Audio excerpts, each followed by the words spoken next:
Crime ಇತಿಹಾಸದಲ್ಲೇ ಬೆಚ್ಚಿ ಬೀಳುವಂತೆ ಮಾಡಿದಂತಹ ಬೆಳಗಾವಿ ಗಡಿಭಾಗದ ಮಹಾ ದರೋಡೆಯಲ್ಲಿ ಅಂದ್ರೆ 400 ಕೋಟಿ ರೂಪಾಯಿ ದರೋಡೆ ಕೇಸ್ನಲ್ಲಿ ಮತ್ತೊಬ್ಬನನ್ನ ಅರೆಸ್ಟ್ ಮಾಡಲಾಗಿದೆ.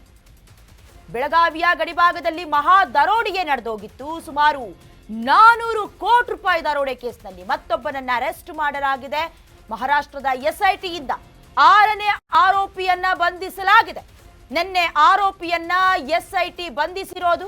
ಮಚೀಂದ್ರ ಮಾಧವಿ ಎಂಬಾತನನ್ನ ಬಂಧಿಸಲಾಗಿದೆ. ವಿಚಾರಣೆಗೂ ಕೂಡ ಒಳಪಡಿಸಿದ್ದಾರೆ. ಪ್ರಕರಣದಲ್ಲಿ ಇಲ್ಲಿವರೆಗೂ 6 ಮಂದಿಗಳ ಬಂಧನವಾಗಿದೆ. ಆರೋಪಿಗಳನ್ನ ತೀವ್ರ ವಿಚಾರಣೆ ಮಾಡ್ತಿದ್ದಾರೆ ಎಸ್ಐಟಿ ಅಧಿಕಾರಿಗಳು. ಇಡೀ ದೇಶದ ದರೋಡೆ ಪ್ರಕರಣವನ್ನ ನೋಡೋದಾದ್ರೆ ಇತಿಹಾಸವೇ ಮರುಕಳಿಸದಂತಾದಂತಹ ಪ್ರಕರಣ ಇದು. ಕಳೆದ ಬಾರಿ ಬೆಂಗಳೂರು ಸೇರಿದಂತೆ ಬಳ್ಳಾರಿಯಲ್ಲೂ ಕೂಡ ಎಟಿಎಂ ಪ್ರಕರಣ ಬೆಚ್ಚಿ ಬೀಳುವಂತೆ ಮಾಡಿತ್ತು. ಅದಕ್ಕೂ ಮಿಗಿಲಾಗಿ ದುಪ್ಪಟ್ಟು ಅನ್ನುವಂತೆ 400 ಕೋಟಿ ರೂಪಾಯಿ ದರೋಡೆ ಕೇಸ್ಗೆ ಸಂಬಂಧಪಟ್ಟಂತೆ ಹಣದ ಕಂಟೈನರ್ಗಳು 2 ಬಾಕ್ಸ್ನಲ್ಲಿ ಹಣವನ್ನ ತುಂಬಿಸಿಕೊಂಡು ಒಂದು ಕಡೆಯಿಂದ ಮತ್ತೊಂದು ಕಡೆಗೆ ರಿಯಲ್ ಎಸ್ಟೇಟ್ ಉದ್ಯಮಿಗೆ ಸಂಬಂಧಪಟ್ಟ ಹಣ ಅಂತ ಕೂಡ ಹೇಳಲಾಗ್ತಾ ಇತ್ತು. ಬಟ್ ಆ ಹಣದ ಕಂಟೈನರ್ ಸಿಗಲಿಲ್ಲ. ಆದರೆ ಆ ಹಣವನ್ನ ತೆಗೆದುಕೊಂಡು ಹೋಗಿರೋದು ನನ್ನ ಸ್ನೇಹಿತನೇ ಇರಬಹುದು ಅನ್ನುವಂಥ ಕಾರಣಕ್ಕೆ ಕಿಶೋರ್ ಅನ್ನುವಂಥ ವ್ಯಕ್ತಿ ರಿಯಲ್ ಎಸ್ಟೇಟ್ ಉದ್ಯಮಿ ಅವರ ಸ್ನೇಹಿತನನ್ನ ಕಿಡ್ನಾಪ್ ಮಾಡಿಸಿದ್ರು. 1.5 ತಿಂಗಳು ಅವರಿಗೆ ಹಿಂಸೆ ಕೊಟ್ಟರು, ಚಿತ್ರಹಿಂಸೆ. ಅಲ್ಲಿಂದ ತಪ್ಪಿಸ್ಕೊಂಡು ಬಂದು ಪೊಲೀಸರ ಕಂಪ್ಲೇಂಟ್ ಕೊಟ್ಟ ನಂತರದಲ್ಲಿ ವಿಚಾರ ಬೆಳಕಿಗೆ ಬಂತು. ಅಕ್ಟೋಬರ್ 2025ರ ಆಸುಪಾಸಿನಲ್ಲಾದಂಥ ಘಟನೆಗಳಿದು. ಈಗ ಬಹಳಷ್ಟು ತಿರುವನ್ನ ಪಡ್ಕೊಳ್ತಾ ಇದೆ. ಕರ್ನಾಟಕ, ಗೋವಾ, ಮಹಾರಾಷ್ಟ್ರ ಸೇರಿದಂತೆ ಪೊಲೀಸರ ತಲೆನೋವಾಗಿದೆ. ಎಲ್ಲಿದೆ ಕಂಟೈನರ್?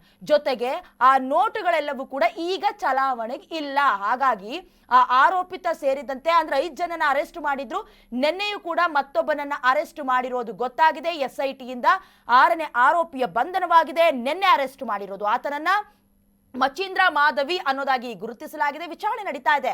ವಿಚಾರಣೆಯಲ್ಲಿ ಸತ್ಯವನ್ನ ಬಾಯಿ ಬಿಡ್ತಾ ಇಲ್ಲ. ಅಂದ್ರೆ ಅವ್ರಿಗೆ ಗೊತ್ತಿತ್ತಾ ಎಲ್ಲವೂ ಪ್ರೀ ಪ್ಲಾನ್? ಈಗ ನಿಮಗೆ ಗೊತ್ತಿದೆ ಈ ಆಧುನಿಕ ಯುಗದಲ್ಲಿ ಎಂತೆಂಥ ಟೆಕ್ನಾಲಜೀಸ್ ಇದೆ ಅಂತ. ಒಂದು ಪಿನ್ ಕೂಡ ತಗೊಂಡು ಆಚೆ ಹೋಗೋದಕ್ಕೆ ಆಗೋದಿಲ್ಲ. ಅಂಥದ್ರಲ್ಲಿ 400 ಕೋಟಿ ರೂಪಾಯಿ ಹಣವನ್ನ ಎಗರಿಸಿದ್ದಾರೆ ಅಂತ ಹೇಳಿದ್ರೆ ಆ ಹಣ ಯಾರಿಗೆ ಸೇರಿದ್ದು, ಯಾವ ವ್ಯವಹಾರಕ್ಕೆ ಸೇರಿದ್ದು, ಅಕ್ರಮನ, ಏನ್ ಕತೆ, ಇದಕ್ಕೆಲ್ಲ ಟ್ಯಾಕ್ಸ್ ಇದೆಯಾ, ಡಾಕ್ಯುಮೆಂಟ್ಸ್ ಇದೆಯಾ, ಎಲ್ಲ ವಿಚಾರಣೆ ಆಗಬೇಕು. ಎಲ್ಲದಕ್ಕಿಂತ ಮುಖ್ಯವಾಗಿ ಹಣವನ್ನ ಸಾಗಿಸ್ತಾ ಇದ್ದ ಮಾರ್ಗದಲ್ಲಿ ಯಾರ್ಯಾರು ಬಂದ್ರು, ಆ ವೆಹಿಕಲ್ ಅನ್ನ ಯಾರು ಓಡಿಸ್ತಾ ಇದ್ರು, ತದನಂತರದಲ್ಲಿ ಆ ಸ್ನೇಹಿತನನ್ನ ಇಲ್ಲಿವರೆಗೂ ಕೂಡ ಕಿಡ್ನಾಪ್ ಮಾಡ್ಕೊಂಡಿದ್ರಲ್ಲ, ಅನುಮಾನ ಪಡೋದಕ್ಕೆ ಕಾರಣ ಏನು? ಅಥವಾ ಇಷ್ಟೆಲ್ಲ ಘಟನೆಗಳು ಬೆಳವಣಿಗೆಯ ಮಧ್ಯೆ ಕಾಣದ ಕೈ ಕೆಲಸ ಮಾಡಿದ್ಯಾ? ಇದೆಲ್ಲದಕ್ಕೂ ಸಂಬಂಧಪಟ್ಟಂತೆ ವಿಚಾರಣೆಯನ್ನ ಎಸ್ಐಟಿ ಅಧಿಕಾರಿಗಳು ಪೊಲೀಸರು ಕೂಡ ಮಾಡ್ತಿದ್ದಾರೆ. ಈಗಾಗಲೇ ನಮ್ಮ ರಾಜ್ಯದಲ್ಲೂ ಕೂಡ ಮನವಿಯನ್ನ ಸಲ್ಲಿಸಿದ್ದಾರೆ. ಅಂದ್ರೆ ಮಹಾರಾಷ್ಟ್ರದ ಸಿಎಂ ಅವರು ಕೂಡ, ಫಡ್ನವೀಸ್ ಅವರು ಕೂಡ ಮನವಿಯನ್ನ ಸಲ್ಲಿಕೆ ಮಾಡಿದ್ದಾರೆ. ವಿಚಾರಣೆಗೆ ಸಂಬಂಧಪಟ್ಟಂತೆ ನೀವು ಕೂಡ ಸ್ಪಂದಿಸಬೇಕು, ಸಹಕರಿಸಬೇಕು ಅನ್ನೋದಾಗಿ ಗೃಹ ಸಚಿವ ಡಾಕ್ಟರ್ ಜಿ ಪರಮೇಶ್ವರ್ ಅವರು ಕೂಡ ಸಹಕಾರ ನೀಡುವಂತೆ ಈಗಾಗಲೇ ಭರವಸೆ ಕೊಟ್ಟಿದ್ದಾರೆ. ಒಟ್ನಲ್ಲಿ ಇಡೀ ದೇಶದ ಇತಿಹಾಸದಲ್ಲಿ ಮೊದಲ ಬಾರಿಗೆ ಈ ರೀತಿಯಾದಂತ ದೊಡ್ಡ ಪ್ರಮಾಣದ ಹಣದ ರಾಬರಿ ನಡೆದಿರೋದು. ಈ ಕಿಂಗ್ ಪಿನ್ಗಳು ಯಾರು, ಈ ಕಳ್ಳತನದ ಆ ಚಾಣಾಕ್ಷ ತಲೆ ಯಾವುದು, ಎಲ್ಲವನ್ನ ಕೂಡ ವಿಚಾರಣೆಗೆ ಒಳಪಡಿಸೋದ್ರ ಮೂಲಕ ಕಂಡುಹಿಡಿಬೇಕು.